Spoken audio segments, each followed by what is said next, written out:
Hello and welcome to our third session on relevant information for decision making. Alright, so we looked at applying relevant information, be it cost or revenue information, in order for us to make decisions whether a business segment or a product should be continued or should be discontinued. Then we looked at applying the same information to decide whether a special order should be accepted or it should be rejected. Then we also applied the same concepts to determine whether we should make a product inside or we should buy it from outside. Okay, so within this section, we now want to look at the most profitable use of a constrained resource. Then we look at the value of obtaining more of the constrained resource. Then we close with an analysis whether a joint product should be sold as is or it should be processed further. Okay, so learning objective number 5, determine the most profitable use of a constrained resource. Okay, so key terms that we might need to learn is if we have a resource that is restricted in supply, we can call that a constraint. A resource can be a machine capacity, can be materials that are in short supply, can be labor that is in short supply, can be any factor of production which is in short supply. And whatever that is in short supply, we call it a bottleneck. Okay, bottleneck, looking at the shape of a bottle, you can see that the mouth is very restricted while the bottle can contain a lot of contents, but how to enter through into the bottle can be the limitation. So that's where the term was derived. So this is a resource that is limited in supply, which as a result is going to limit the capacity that is required. Okay, so utilizing a constrained resource, key points, we need to know that fixed costs are usually unaffected in these situations. So the product mix that maximizes the company's contribution margin should be selected. Okay, so what we are saying is in this analysis, we disregard fixed costs. So we are going to work with the contribution approach. Then we are now saying the idea is not to promote a product that have the highest contribution. The idea is to promote a product that is going to have the highest contribution on the constraining resource. So what we are saying is a product may have a high total contribution, but may also be consuming the resource to maximum. So when we now look at what contribution we are getting per each resource consumed, we may see that that product is not the most profitable given our resources. So the idea is we will apply contribution per scarce resource or contribution per limiting factor in our analysis of determining which product mix we are going to adopt. Okay, let's look at an example. Okay, Ensign company produces 2 products and the summarized data is given as we have it on the screen. There is product 1 and product 2. The selling price per unit, product 1 is 60, product 2 is 50. The contribution per unit, product 1 gives us 24, product 2 gives us 15.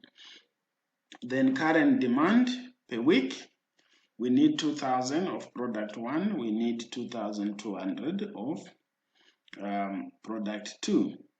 Then contribution margin ratio, just expressing contribution in terms of sales product 1 has the highest contribution, and product 2 has the lowest. Okay, then processing time required on machine A1 per unit. Product 1 requires 1 minute. Product 2 requires 0.5 minutes. So on the face of it, we can see that product 1 looks more profitable than product 2. However, if we are to be told further information that say machine time on A1 is limited, we can also see that product 1, which is the highest in terms of contribution, also consumes more time than product 2. So it may not necessarily mean product 1 is the most profitable. We need to perform an analysis. Okay, again, just to explain what makes management accounting a very interesting course is we need to be thinking very ordinary things, but we need to think. So if we look at processing time required on machine A1 per unit, so product 1 requires 1 minute, product 2 requires 0.5 minutes. 0.5 minutes is not the same as 50 seconds. Remember, a minute has got 60 seconds. Therefore, if it's 0.5, it's half of a minute. That means 30 seconds. So you need to have those conversions at the back of your mind, because this can mess up things if you don't pay attention to it. And we will have many of those funny conversions that you need to do, and you always have to be on your toes. Okay, so let's now get additional information. We are now told that machine A1 is the constraining resource, is the bottleneck, and currently it's working at 100% of its capacity, meaning we cannot do more with this machine. What we are using it now is all it can do. There is obviously excess capacity on other machines. Then machine A1 has a capacity of producing 2,400 minutes per week. Now, we can see that machine A1 is the bottleneck because there is excess capacity on all other machines.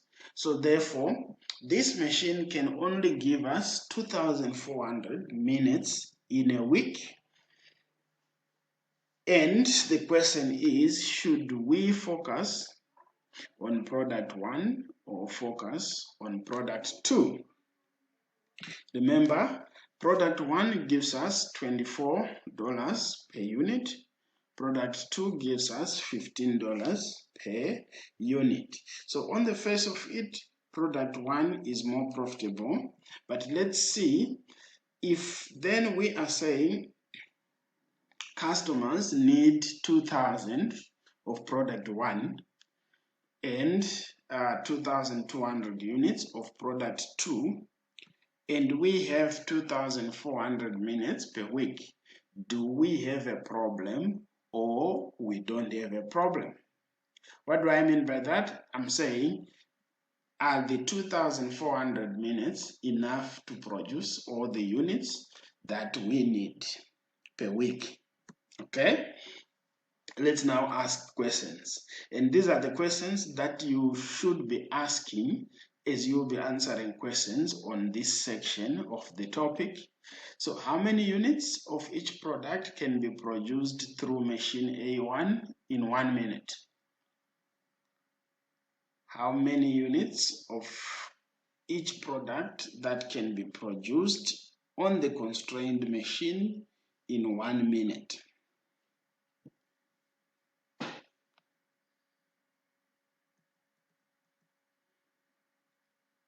Okay, so given this information, we know that product 1 requires 1 minute, product 2 requires 30 seconds. Therefore, we are able to produce 1 unit of product 1 and 2 units of product 2.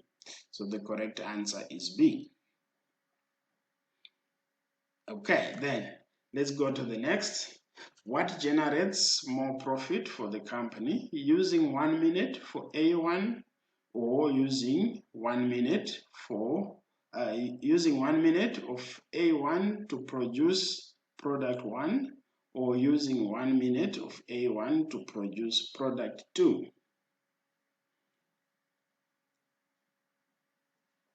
Okay, we have seen that product 1 produces $24 per unit and product 2 produces $15 per unit.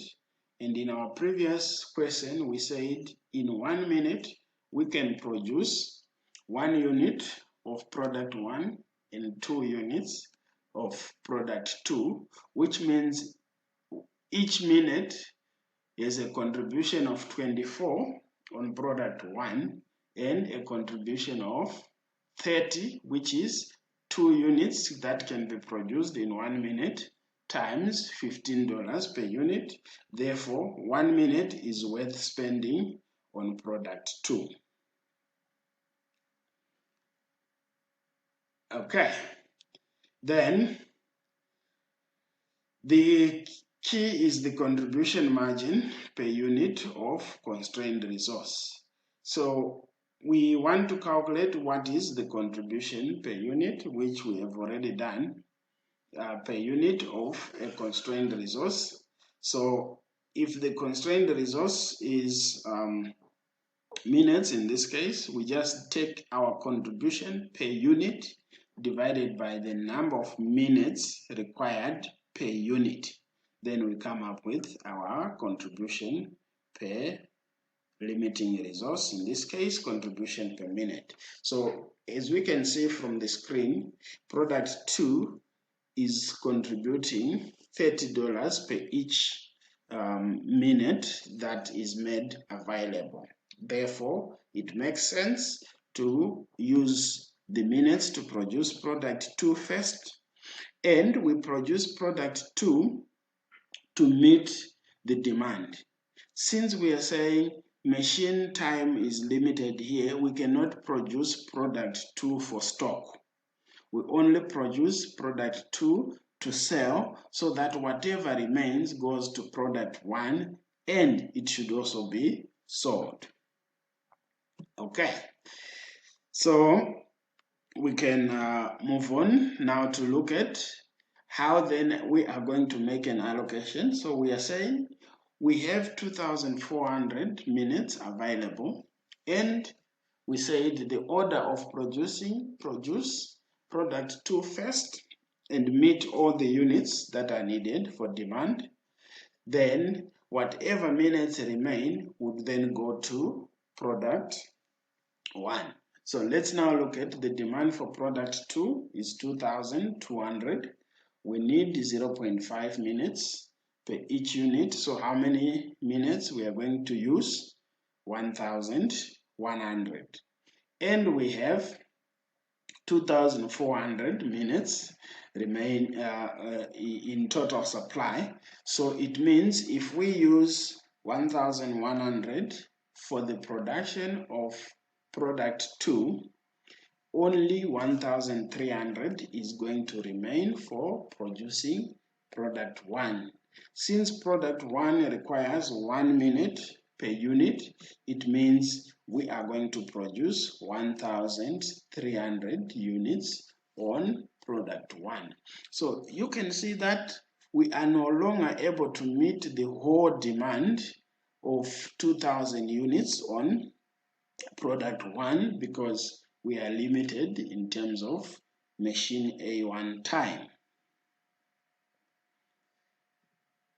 Okay, so according to this plan, we will then produce 2,200 units of product 2 and the balance of 1,300 of product 1. Then our total contribution is going to be 64,200.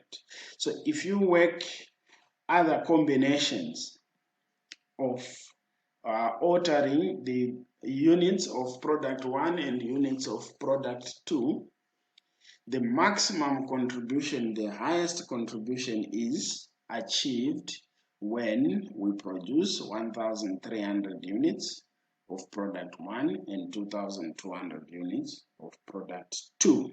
There is no other combination that will give us the contribution of 64,200.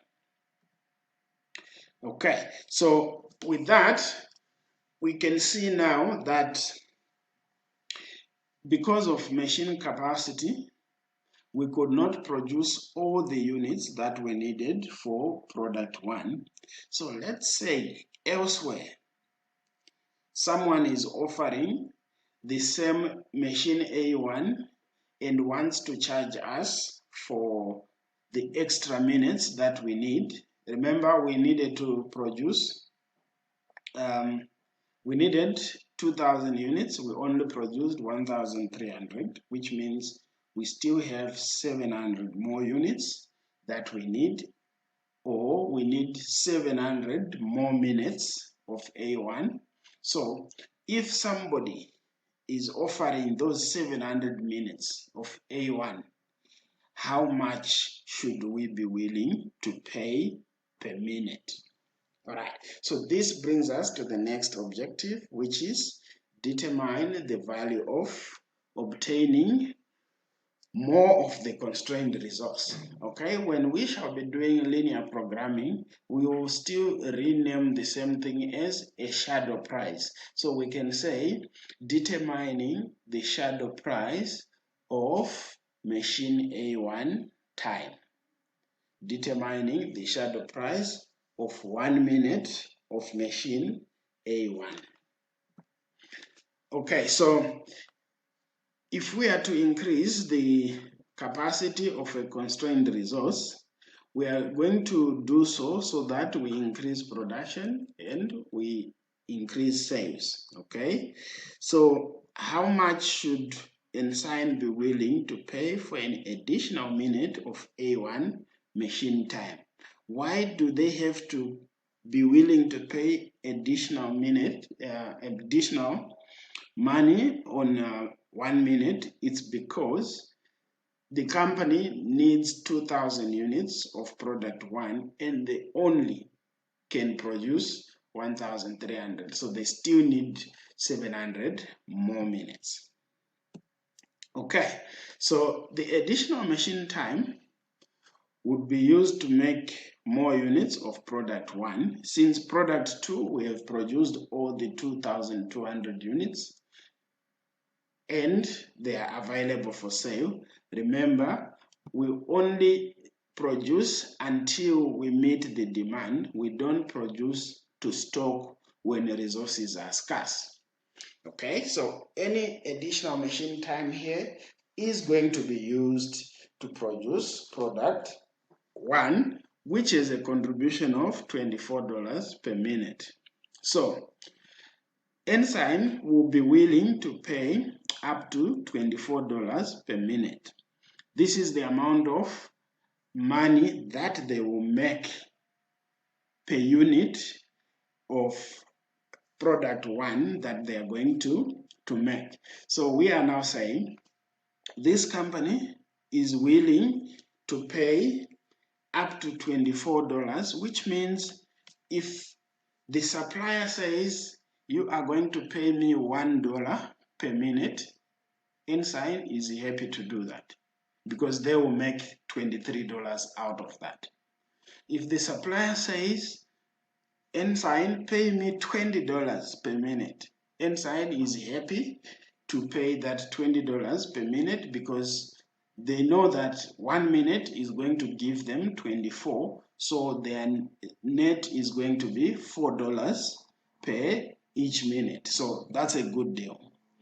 If then the supplier says, Ensign, pay me $24 per minute, Ensign might also be willing to pay that because at $24 they don't get any return of the minutes, but it makes them be able to supply the 700 units that are short and make their customers happy.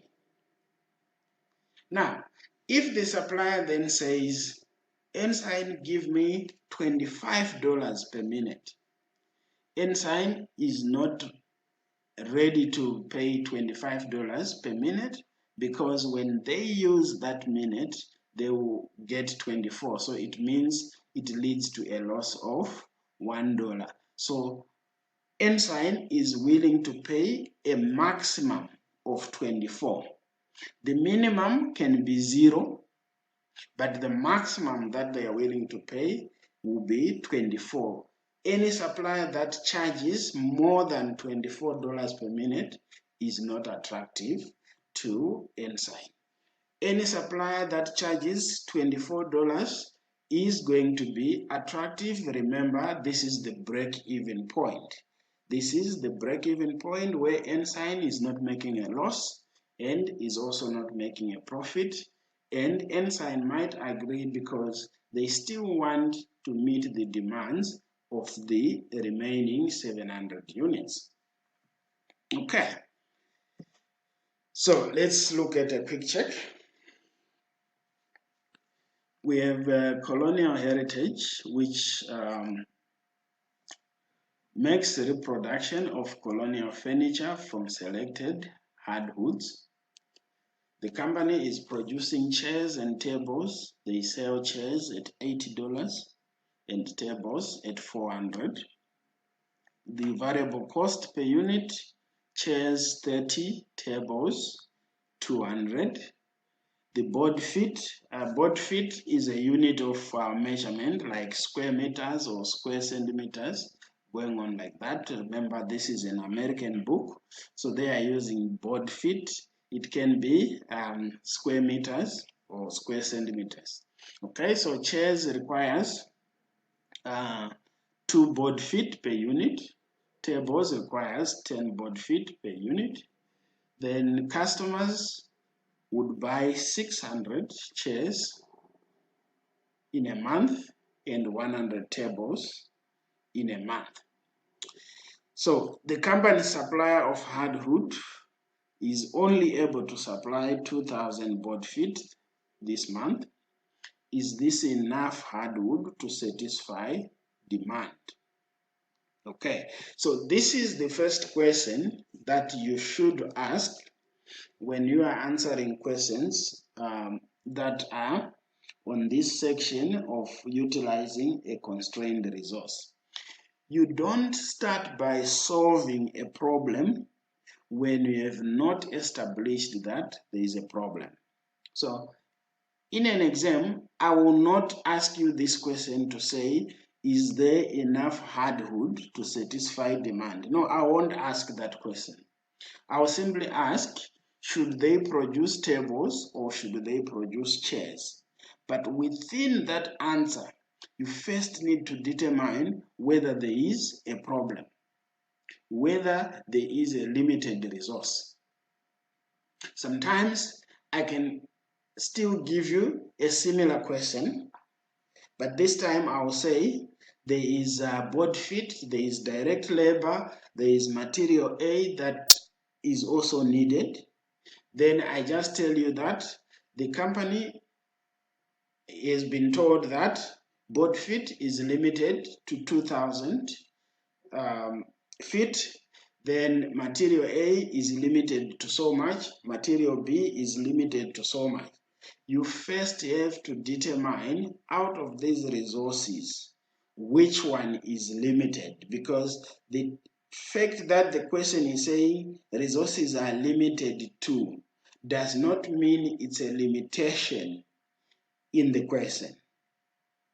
It only means resources to be supplied will not exceed that given amount. So you should then perform a calculation to see which resource is limited. And this calculation is the same as answering this question, is this enough hardwood to satisfy demand? Yes or no?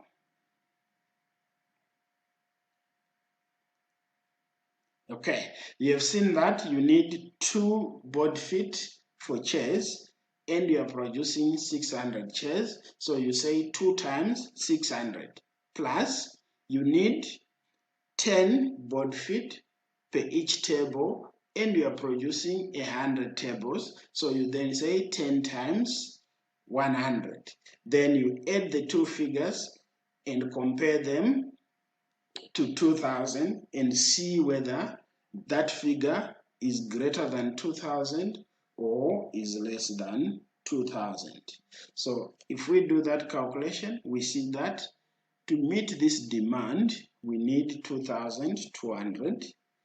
The company will only be able to buy 2,000 board feet. Therefore, board feet is a limiting resource here.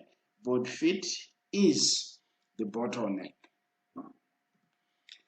Okay, the company supplier will only supply 2,000 board feet. What plan would maximize profits? So how many units of chairs and how many units of tables should this company produce? We now need to perform calculations. We calculate contribution per each unit. Then from there, we calculate the contribution per limiting factor. Remember, we are not looking at the highest contribution in total. We are looking at the highest contribution on the limited resource. So the first step is calculate contribution. Then from there, convert that contribution into contribution per each foot of the board. Okay, by dividing the contribution with the board feet per unit. When we do that, we can see that chairs are contributing 50, tables are contributing 200. Then the board feet required on chairs is 2 feet, on tables it's 10. So the contribution per limiting factor is higher on the chairs as opposed to tables. So what do we do then? We produce all the chairs that are needed. Then whatever remains goes now to production of tables. So produce all the chairs, 600 chairs, and you need 2 board feet. So 600 times 2 gives you 1,200. Then the supplier has given you 2,000, so you have 800 that are missing, that are left. So the 800 left, we need 10 per each table, so we divide by 10, which means we are now able to produce 80 tables, which means 20 more tables are needed to meet the demand. However, because the resources are limited, we are only able to make 80. Okay. Then, if then there is another supplier of the boards, how much should Colonial Heritage be willing to pay above the usual price to obtain more of the hardwood board that is needed? Okay, so we are now saying how much should this company be willing to pay for any additional board foot that can be supplied by another business. Okay, the business one may charge above the normal price. So we want to see above the normal price how much this company is willing to pay, which is the same as asking what is the shadow price of the hardwood. Okay, so as we have seen that if we use the next additional hardwood, we are going to produce tables because that's where the shortage is. The chairs, we have produced all the chairs. So what is lacking is now the tables. We have only managed to produce 80 and the customers need 100. So we are 20 tables short. So any extra hardwood that we get now is going to go to the tables. So how much are we willing to pay? We are willing to pay up to the contribution we make per each board foot on tables. So we have said we make $20 per each board foot on tables. Therefore, we are willing to pay up to $20 above the normal price. So if the normal price was 20, if the normal price was 20 per board foot, then a supplier comes and say, I have this board foot, but I will charge above the normal price of 20. We are willing to pay up to 40, which means we are willing to pay $20 extra for that board foot. Why should we be willing to pay extra? Obviously, from economics, the law of demand and supply, if something is short in supply, then the price is going to go up. So it can be the same supplier, but the same supplier is now saying, if I have to supply you, then I need to cut from my regular customer. And to do so may come with a penalty. So I have to charge you higher. So up to how much are we willing to pay more? We are willing to pay more up to $20. So if the supplier says, I will charge you $1 extra per board foot, we are willing to pay that. If the supplier said, I will charge you $19 extra, we are willing, because when we get that board foot, we will make $20 out of it, which means we will make an additional $1 out of that. So to us, it's a good deal because we'll make a contribution, we'll contribute to our fixed costs or profits with $1. If the supplier wants $20, we may also be fine with it because we don't lose anything. We are also not gaining anything, but we are making our customers happy because they will now get the 20 tables that were missing due to constraint in the supply of hardwood. So this is how it works when we are determining a shadow price of a scarce resource. Okay, so how do we manage constraints? Okay, it is possible to increase capacity on a bottleneck resource, and there are many ways to do so. We can, if the resource is labor, we can make employees work overtime. We can subcontract some of the processes, which means we can let another company do for us, and when that happens, we now have a make or buy decision. Can you see how these things are linked? Okay, if we subcontract, then we will first have to determine whether we should subcontract or not by also applying the make or buy decision, which we have looked at.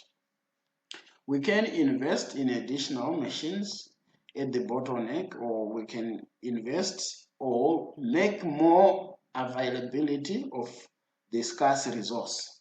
We can make more availability of the scarce resource. We can shift, if it's workers, we can shift them from a non-bottleneck process to the bottleneck process. Okay, we can say if things are not working well at UNAM registration because we only have one person attending, we can actually take other administrators from different departments to be at the registration so that the process can be faster. Okay, so shifting workers from non-bottleneck processes to bottleneck processes. Then focusing business process improvement efforts on the bottleneck. Okay, we can look at how we can improve business processes on the bottleneck resource. Okay, for example, the bottleneck resource is the lecturer in grading assessments or assignments. So how can we improve business processes? Perhaps the lecturer can now give you quiz which the system can mark, and we have improved. Then the lecturer is no more getting so much strained with one process and thereby reducing the output, because the system can also assist in that regard. Okay, then reducing defective units processed through the bottleneck. Yes, we want to always ensure that there are no defective units. Of course, it won't be possible to have a system that works 100% perfect, but the idea is we want to reduce defective units as much as possible. For example, UNAM space for students is very, very limited. So we want to ensure that every student that comes here, if the degree is 3 years, the student should leave after 3 years to create space for others. That's what we want. Of course, it's difficult to achieve that 100%, but that's our objective. We want to ensure that students do not stay longer in the system because our space is the bottleneck resource. All right, so that's the decision involving limiting factors or constraining factors. We can look at the last decision, which involves an analysis to say, should we sell a joint product at split off point, or should we process it further? Okay, we will do joint and byproduct costing for inventory valuation purposes, but within that process again, we may need to make a decision. Okay, so we are saying I will give you the introduction. Then when we shall be doing joint costs, that will be a faster topic because we have already done the background. Okay, so we're saying in some industries, one raw material can produce many units or outputs. One raw material can produce many outputs. For example, one raw material as milk can produce yogurt, can produce cheese, can produce butter, going on like that. So when two or more products are produced by one process, we call them joint products. The point in the manufacturing process where these joint products become separate products is what we call the split off point. So we're saying if we are processing milk, we will reach a level where we are able to identify this is fat, this is cream, this is whatever. I'm not so familiar with processing of milk, but at that stage we can now say we have fat here, we have omaere, and we have cream standing there.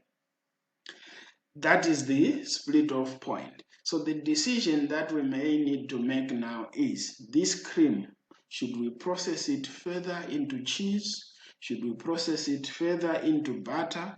Or we should sell it as cream? That's the decision we want to make.